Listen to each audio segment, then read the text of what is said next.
स्वागत है आपका अपना क्लास मैजिकल क्लास 2.0 में। तो आज पढ़ेंगे पॉलिटी के नेक्स्ट टॉपिक नियंत्रक एवं महालेखा परीक्षक के बारे में, जिसे CAG यानी कि कंप्ट्रोलर एंड ऑडिटर जनरल के नाम से भी जाना जाता है। तो इससे पहले संविधान के जितने भी टॉपिक थे, टॉपिक नंबर 26 तक ये सभी कवर कराया जा चुका है। यदि आपने इन सभी के बारे में नहीं देखा तो जाकर प्लेलिस्ट में देख सकते हैं।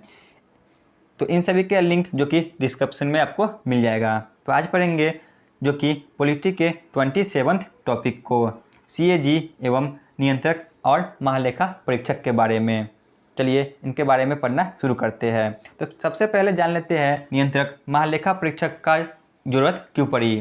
जो यह नियंत्रक महालेखा परीक्षक है, यह सरकार के खर्चे की निगरानी करता है, यानी कि सरकार के द्वारा जितने भी आय व्यय होता है इन सभी का लेखा जोखा रखते हैं। तो इनका जरूरत क्यों पड़ी। देखिए, जनता के द्वारा सरकार को तो चुन लिया जाता है, ठीक है ना। सरकार बनने के बाद जो सरकार है या किसी प्रकार के विकासात्मक कार्य में जो कि इन सभी का खर्चा भी करते हैं। जो सरकार खर्चा करते हैं तो यह सरकार का पैसा नहीं होता, यानी कि यह सार्वजनिक धन होता है, यानी कि जनता का ही धन होता है, इन्हें ही खर्च किया जाता है। तो जनता के पैसों को ही इसमें खर्च किया जाता है। तो जो नियंत्रक महालेखा परीक्षक पद है, यह जांच करते हैं कि जो सरकार कार्य में खर्च कर रहे हैं यह सही प्रकार से और सही जगह पर जो कि खर्च कर रहे हैं या नहीं कर रहे हैं। इनका जांच जो कि नियंत्रक महालेखा परीक्षक करते हैं। इसीलिए इस पद को लाया गया था कि सरकार के जो आय व्यय होता है यह किस प्रकार की जाती है। जो सरकार है या किसी प्रकार के घोटाला तो नहीं कर रही है या किसी प्रकार के बेफिजूल कार्य तो नहीं कर रही है। इन सभी को ध्यान में रखने के लिए ही इस पद को लाया गया था। नियंत्रक महालेखा परीक्षक यानी कि CAG का वर्णन अनुच्छेद 148 से लेकर 151 तक वर्णित है, ठीक है ना। जो CAG है तो इसके बारे में अनुच्छेद 148 से लेकर 151 तक वर्णित है। नियंत्रक महालेखा परीक्षक सरकार द्वारा किए गए खर्चों की निगरानी अथवा रेखा जोखा रखते हैं, यानी कि जो भारत के सरकार है, चाहे वह राज्य के हो चाहे वह केंद्र के हो, तो वह किसी प्रकार के खर्चा करते हैं। तो वह जो खर्चा कर रहे हैं यह कहाँ पे कर रहे हैं और किस कार्य में कर रहे हैं, इसका लेखा जोखा जो कि नियंत्रक महालेखा परीक्षक के पास होती है, ठीक है ना। तो उन्हीं के खर्च के निगरानी करते हैं और रेखा जोखा अपने पास रखते हैं। उन्हीं को नियंत्रक महालेखा परीक्षक के नाम से जाना जाता है, ठीक है ना। यानी कि यह सरकार द्वारा किए गए खर्चों की निगरानी और लेखा जोखा को अपने पास रखते हैं। नियंत्रक महालेखा परीक्षक केंद्र व राज्य दोनों के लिए उत्तरदायी होता है। जो नियंत्रक महालेखा परीक्षक पद है तो यह राज्य के लिए अलग और केंद्र के लिए अलग नहीं होता है, यह एक ही होता है। जो राज्य सरकार की भी देखरेख करता है और यह केंद्र सरकार की भी देखरेख करता है, ठीक है ना। जो नियंत्रक महालेखा परीक्षक पद है तो यह एक ही होता है जो कि केंद्र और राज्य दोनों के लिए उत्तरदायी होता है। भारतीय लेखा परीक्षक और लेखा विभाग का मुखिया CAG ही होता है। जो भारतीय लेखा परीक्षक होते हैं और जो लेखा विभाग होते हैं, इन दोनों का मुखिया CAG यानी कि नियंत्रक महालेखा परीक्षक ही होते हैं, ठीक है ना। मोस्ट VVI भारतीय लेखा परीक्षक और लेखा विभाग के मुखिया CAG कहलाते हैं। तो इसके बाद जो भीमराव अंबेडकर थे, इन्होंने एक महत्वपूर्ण कथन दिया जो कि बहुत ही महत्वपूर्ण है। CAG यानी कि नियंत्रक महालेखा परीक्षक भारतीय संविधान के तहत सबसे महत्वपूर्ण अधिकारी होता है। जो डॉक्टर भीमराव अंबेडकर थे तो इन्होंने कहा कि जो CAG होते हैं तो यह भारतीय संविधान के एक सबसे महत्वपूर्ण जो कि अधिकारी कहलाते हैं। यह कथन डॉक्टर भीमराव अंबेडकर के द्वारा कहा गया था। न जाने कितनी बार एग्जाम में यह पूछा गया है। आगे चलते हैं। इसके बाद है अनुच्छेद 148। देख लेते हैं सभी अनुच्छेद को। अनुच्छेद 148 नियंत्रक महालेखा परीक्षक का पद का वर्णन। इसमें जो नियंत्रक महालेखा परीक्षक है यानी कि CAG, तो इनके पद का वर्णन है। CAG की नियुक्ति जो कि राष्ट्रपति के द्वारा होता है। जो भारत के राष्ट्रपति है, तो इन्हीं के द्वारा सीएजी की नियुक्ति की जाती है। सीएजी को शपथ भी राष्ट्रपति ही दिलाते हैं। जो इनको शपथ दिलाया जाता है तो यह भी राष्ट्रपति के द्वारा ही दिलाया जाता है। इसके बाद है कि सीएजी अपना त्यागपत्र भी राष्ट्रपति को ही देते हैं। जो यह त्यागपत्र देते हैं यह भी राष्ट्रपति को ही देते हैं, ठीक है ना। सीएजी की नियुक्ति भी राष्ट्रपति करते हैं, इनको शपथ भी राष्ट्रपति दिलाते हैं और यह अपना त्यागपत्र भी राष्ट्रपति को ही देते हैं। अब देख लेते हैं मोस्ट वीवीआई सीएजी का कार्यकाल। इसमें बहुत से जो कि स्टूडेंट कंफ्यूज होते हैं, तो इसे अच्छी तरह से समझ ले। सीएजी का कार्यकाल किस प्रकार होता है और कब तक का होता है। तो इनका कार्यकाल 6 वर्ष का होता है या 65 वर्ष तक होता है, ठीक है ना। या तो 6 वर्ष के लिए होगा, नहीं तो 65 वर्ष तक की होगी, जो पहले पूरा हो जाए। तो इसे एग्जाम्पल से समझ ले। मान के चलिए कोई व्यक्ति जो कि 56 वर्ष की आयु में सीएजी बनते हैं, तो वह अगले 6 वर्ष तक जो कि सीएजी बने रहेंगे, यानी कि 62 वर्ष पर ही वह रिटायर हो जाएंगे। मान के चलिए कोई व्यक्ति जो कि 63 वर्ष की आयु में सीएजी बनते हैं, तो वह 6 वर्ष तक आगे कार्य नहीं कर पाएंगे, क्योंकि वह अधिकतम 65 वर्ष तक ही कार्य कर पाते हैं, यानी कि वह मात्र 2 वर्ष के बाद ही रिटायर हो जाएंगे, ठीक है ना। यानी कि जो पहले हो जाए वह 6 वर्ष तक कार्य करेंगे और 65 वर्ष तक ही कार्य कर पाएंगे। 65 वर्ष की आयु के ऊपर वह कार्य नहीं कर पाएंगे। यहाँ पे आपको समझ में आ गया होगा, ठीक है ना। या तो 6 वर्ष तक अधिकतम कर सकते हैं या अधिकतम 65 वर्ष की आयु तक वह कार्य कर सकते हैं, जो पहले पूरा हो जाए। या तो 65 वर्ष से पहले 6 वर्ष उन्हें पूरा हो जाए या 65 वर्ष हो जाए। अब देख लेते हैं सीएजी को हटाने का तरीका। जो नियंत्रक महालेखा परीक्षक होते हैं, तो इन्हें किस प्रकार हटाया जा सकता है। तो इन्हें हटाने की प्रक्रिया जो कि सुप्रीम कोर्ट के न्यायाधीश के समान है। जिस प्रकार सुप्रीम कोर्ट के न्यायाधीश को हटाया जाता है, उसी प्रकार नियंत्रक महालेखा परीक्षक को हटाया जाता है, ठीक है ना। तो देख लेते हैं इनको हटाने की प्रक्रिया के बारे में, जो कि एकदम सुप्रीम कोर्ट के न्यायाधीश को हटाने के समान है। सीएजी और न्यायाधीशों को हटाने की प्रक्रिया। जिस प्रकार उच्चतम न्यायालय के न्यायाधीशों को हटाया जाता है, इसी प्रकार नियंत्रक महालेखा परीक्षक को भी हटाया जाता है। देख लेते हैं जो यह प्रक्रिया है यह पूरी तरह से महाभियोग प्रक्रिया के जैसा है, परंतु महाभियोग शब्द का इसमें भी प्रयोग नहीं किया गया है। देख लेते हैं कदाचार यानी कि मिसबिहेवियर और अक्षमता यानी कि इनकैपेबिलिटी के आरोप में उन्हें पद से हटाने के लिए प्रस्ताव लाया जा सकता है। मिसबिहेवियर यानी कि जब वह संविधान के प्रति अपना कार्य न कर पाए, यानी कि संविधान का वह उल्लंघन करने लगे। और इनकैपेबिलिटी यानी कि जब वह अपने पद को संभालने के लायक न रह पाए, तो इनके आरोप में उन्हें हटाने के लिए प्रस्ताव लाया जा सकता है। तो मिसबिहेवियर और इनकैपेबिलिटी के आरोप पर उनके खिलाफ प्रस्ताव लाया जा सकता है। प्रस्ताव संसद के किसी भी सदन में लाया जा सकता है। जो संसद के सदन है राज्यसभा और लोकसभा, तो यह किसी में भी लाया जा सकता है। प्रस्ताव लोकसभा में लाए जाने पर कम से कम 100 सदस्यों का समर्थन अनिवार्य है कि हम इस व्यक्ति को इस पद से हटाना चाहते हैं। वही यदि यह प्रस्ताव राज्यसभा में लाया जाता है तो कम से कम 50 सदस्यों का समर्थन अनिवार्य है, ठीक है ना। तो यह प्रस्ताव है तो यह किसी भी सदन में लाया जा सकता है। यदि लोकसभा में लाया जाता है तो कम से कम 100 सदस्यों का समर्थन होना अनिवार्य है। यदि राज्यसभा में लाया जाता है तो कम से कम 50 सदस्यों का होना अनिवार्य है।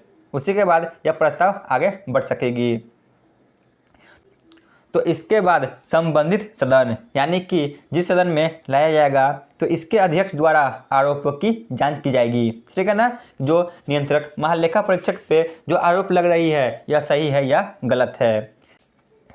फिर संसद में चर्चा होती है और चर्चा होने के कम से कम 14 दिन पहले संबंधित न्यायाधीश या नियंत्रक महालेखा परीक्षक को सूचित करना अनिवार्य होता है।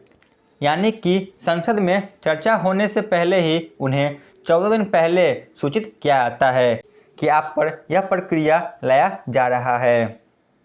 इसके बाद दोनों सदनों से यदि 2/3 बहुमत से पास हो गया तब राष्ट्रपति के हस्ताक्षर करने के बाद न्यायाधीश या सीएजी को हटाया जा सकता है। ठीक है ना। मान के चलिए यह लोकसभा और राज्यसभा से 2/3 बहुमत से पास हो जाती है और इसके बाद राष्ट्रपति भी इस पर हस्ताक्षर कर देते हैं, तो सीएजी को अपने पद से हटाया जा सकता है। ठीक है ना। यह पूरी तरह से महाभियोग की प्रक्रिया के जैसा है, परंतु महाभियोग शब्द का इसमें प्रयोग नहीं किया गया है। आगे बढ़ते हैं। तो यहाँ पे आपको समझ में आ गया होगा कि किस प्रकार जो कि सीएजी को हटाया जा सकता है। एक बार और इसे शॉर्ट में देख लेते हैं। तो मिसबिहेवियर और अक्षमता के आरोप पर उन पर जो कि हटाने का प्रस्ताव लाया जा सकता है। इसके बाद यह प्रस्ताव संसद के किसी भी सदन में लाया जा सकता है। यदि यह लोकसभा में लाया जाता है तो कम से कम 100 सदस्यों का समर्थन अनिवार्य है। यदि राज्यसभा में लाया जाता है तो कम से कम 50 सदस्यों का समर्थन अनिवार्य है। इसके बाद इसमें चर्चा होती है और जो अध्यक्ष होते हैं इन आरोपों की जांच करते हैं और चर्चा होने के कम से कम 14 दिन पहले ही संबंधित जो कि न्यायाधीश है या जो नियंत्रक महालेखा परीक्षक है इन्हें सूचित किया जाता है कि यहाँ पर यह प्रक्रिया लाया जा रहा है। इसके बाद दोनों सदनों से यदि 2/3 बहुमत से यह प्रस्ताव पास हो जाती है और राष्ट्रपति भी इस पर हस्ताक्षर कर देते हैं तो उन्हें इस पद से हटाया जा सकता है। ठीक है ना। तो उम्मीद है आपको समझ में आ गया होगा। आगे चलते हैं। अब देख लेते हैं सीएजी को वेतन किस प्रकार मिलती है। तो इनको वेतन संचित निधि से दिया जाता है, जो भारत की संचित निधि है। तो यहाँ से ही जो सीएजी है इनको वेतन मिलती है। नोट को ध्यान में रखें। सीएजी पद से हटने के बाद किसी भी लाभ के पद पर नहीं जा सकते हैं। यानी कि यदि वह सीएजी पद पर रहते हैं और वह पद से हट जाते हैं, यानी कि रिटायर हो जाते हैं या रिटायर होने से पहले ही उनका कार्यकाल खत्म हो जाती है, तो इसके बाद वह भारत के किसी भी लाभ के पद पर नहीं जा सकते, चाहे वह केंद्र का हो चाहे वह राज्य का हो। वह किसी भी सरकारी नौकरी में नहीं जा सकते। सीएजी का पद राष्ट्रपति के प्रसाद पर्यंत कार्य नहीं करता है। ठीक है ना। जो सीएजी का पद है यह राष्ट्रपति के प्रसाद पर्यंत कार्य नहीं करता है। इन्हें हटाने के लिए महाभियोग की प्रक्रिया लाया जाता है। ठीक है ना। इसीलिए जो सीएजी है यह बहुत ही शक्तिशाली होते हैं और पूरी तरह से अपने कार्यकाल में स्वतंत्र रहते हैं। अब देख लेते हैं अनुच्छेद 149 को। इसमें कहा गया है नियंत्रक महालेखा परीक्षक की शक्ति एवं कार्य। जो नियंत्रक महालेखा परीक्षक है इनके शक्ति और कार्य को देख लेते हैं 149 में। यह राज्य और केंद्र दोनों के लिए समान कार्य करते हैं। जो नियंत्रक महालेखा परीक्षक है तो यह राज्य और केंद्र दोनों के लिए ही समान कार्य करते हैं। ठीक है ना। यानी कि पूरे देश में एक ही नियंत्रक महालेखा परीक्षक होते हैं, राज्य और केंद्र सरकार दोनों के लिए। केंद्र की संचित निधि और राज्य की संचित निधि से जितना भी खर्च होता है इसका लेखा परीक्षक करता है। ठीक है ना। यानी कि जो भी खर्चा भारत के संचित निधि और राज्य की संचित निधि से होती है इन सभी का लेखा जोखा भी यह अपने पास रखते हैं। भारत की आकस्मिक निधि और राज्य की आकस्मिक निधि से जितना भी खर्च होता है उन सभी का भी लेखा परीक्षण करते हैं। ठीक है ना। यानी कि राज्य की आकस्मिक निधि और केंद्र की आकस्मिक निधि से जितना भी खर्च होता है इन सभी का भी परीक्षण करते हैं और राज्य की संचित निधि और केंद्र की संचित निधि से जितना भी खर्च होता है इन सभी का भी परीक्षण करते हैं।